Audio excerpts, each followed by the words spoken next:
All right, so before we get into this, number one, I thought about this probably like 4 or 5 hours ago, and I just got off work, so I'm sorry. And by the way, starting a new job, so that's kind of the reason why I haven't really been posting videos lately. Plus, I'm also editing a video for my other channel, Cyhadow IT. Go check that out if y'all want. Anyway, don't know if anybody else came up with this theory video. I'm not stealing your idea. I didn't know about this. I have not done research on it. I have not looked on the internet basically about this whole theory. So if you came up with this theory before me, number one, I'll give you your props. I'm sorry for taking your idea, but again, at the same time, I thought about this when I was at work 4 hours ago. What time is it now? Because I got off work an hour ago. What's up, YouTube? We back with another video, and welcome to Cyhadow, where we talk all things anime, comics, and everything in between. In this Cydow's theory video, I'm talking about the Joker. I'm mainly specifically talking about the Joker on why he's obsessed with Batman.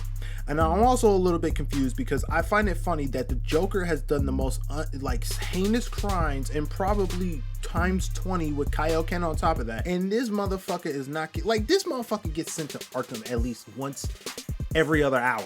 You mean to tell me that there is not a certain spot in Arkham where they could just be like, you know what?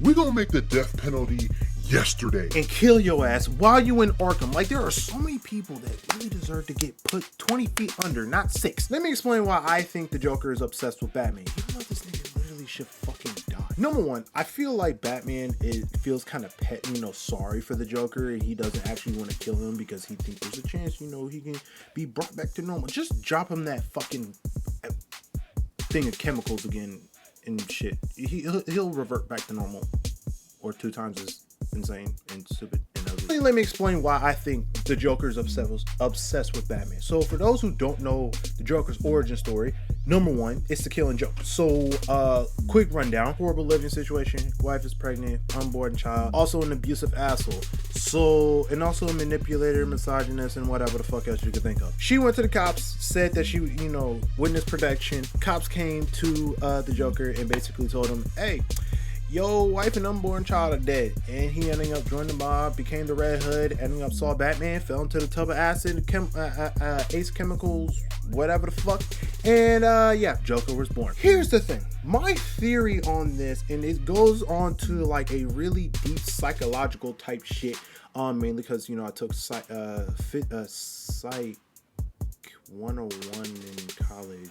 Psychology, that's what it was. But I don't think psychology has a play in the Psychology 101 has a play on this. I'm just mainly thinking about it from the standpoint of like, this nigga is actually fucking insane. My theory on this is, when we look at the Killing Joke storyline, the last thing that So before the Joker became the Joker as the Red Hood, the last thing he saw was Batman. And my theory on this, the whole reason why he's obsessed with Batman, is because A, Batman was the last thing he saw before he turned into the monster that he is now. But the real thing that I feel like he's obsessed with is the fact that this man basically was alone in his he was fucked up mentally, knowing that your wife, and even though you treated her like shit, an unborn child is fucking dead. Granted, Superman became a killer when Lois and his unborn child fucking died in Injustice, so I can understand why wait a second, I just realized this.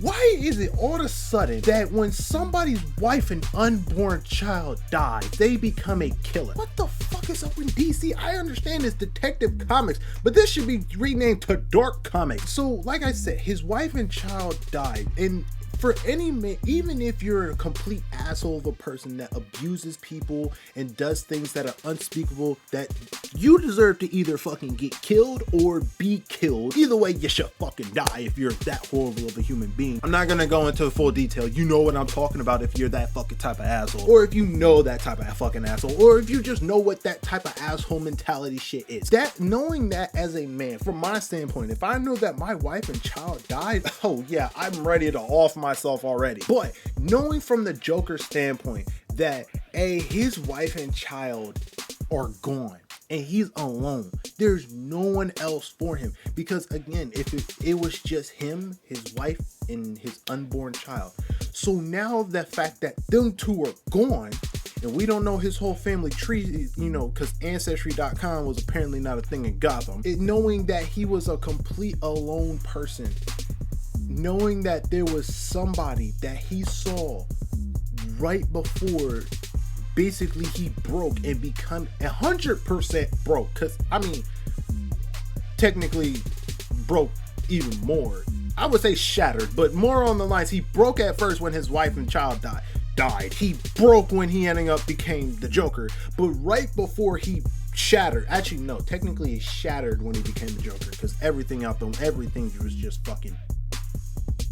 So right before, so knowing that he's alone mentally, that he has nothing left to live for, that he literally doesn't know what to do with his life, that's why he joined the mob and went along as the Red Hood. Seeing the Batman right before he shatters as a human being and becomes a even worse human being than he already was, he knew, but his last image was somebody that was there before he just went off the rail.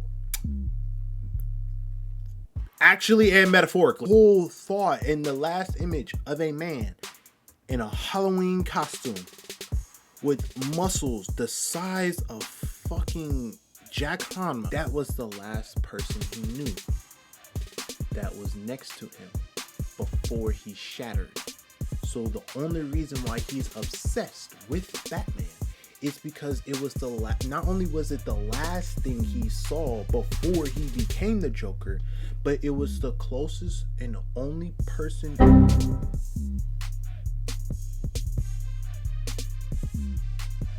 I know this man is not texting me right now. Batman was the last person he saw before he basically died and was reborn. But having it to where even though everything from his past was erased, one person was next to him before everything just went on into the deep end. Again, physically and metaphorically. That's my theory on why the Joker is obsessed with Batman, was because he was there before he became the Joker and the only person there for him. And he always comes running after him. Like, bro, like, I'm just saying, this is some sort of weird abusive relationship. The man doesn't do nothing good for you. The man shoots you. The man stabs you. He hurts you. He's hurt people you love and care about. He's done unspeakable things to your city, even though you're not the mayor. He's done so much fuck shit. And this nigga is not 50 feet under. Like, why are you not dead? That's my theory on why the Joker is, obsessed with Batman. Again, I have not seen or heard or know of anybody else saying exactly what I said from the standpoint of why the Batman, or theorized on why Joker is obsessed with Batman. Now, we all can say that the Batman is the reason for Joker, because the whole I created you and you created me, but technically I killed you and you killed me. Charlotte, why'd you kill that guy? Motherfucker, he killed himself. Even though the Batman is responsible for the Joker, events before the Joker became the Joker made him into the Joker, because again, he broke and then he shattered. And the man or the only person next to him before he shattered, well, I mean, technically weird, because Batman technically tried to save Joker. That's weird. Maybe that's another reason why he's obsessed with him, because he was the last person trying to save him before he went off the rails. But then again, he's also obsessed with him because it was the last person he's seen. So either way, it doesn't matter if he was the last person he's seen to the one person that tried to save him before everything just went. Still the same theory. So therefore, with that being said, thank y'all for watching this video. I hope y'all enjoyed. And yeah, I really do think this nigga should just fucking die.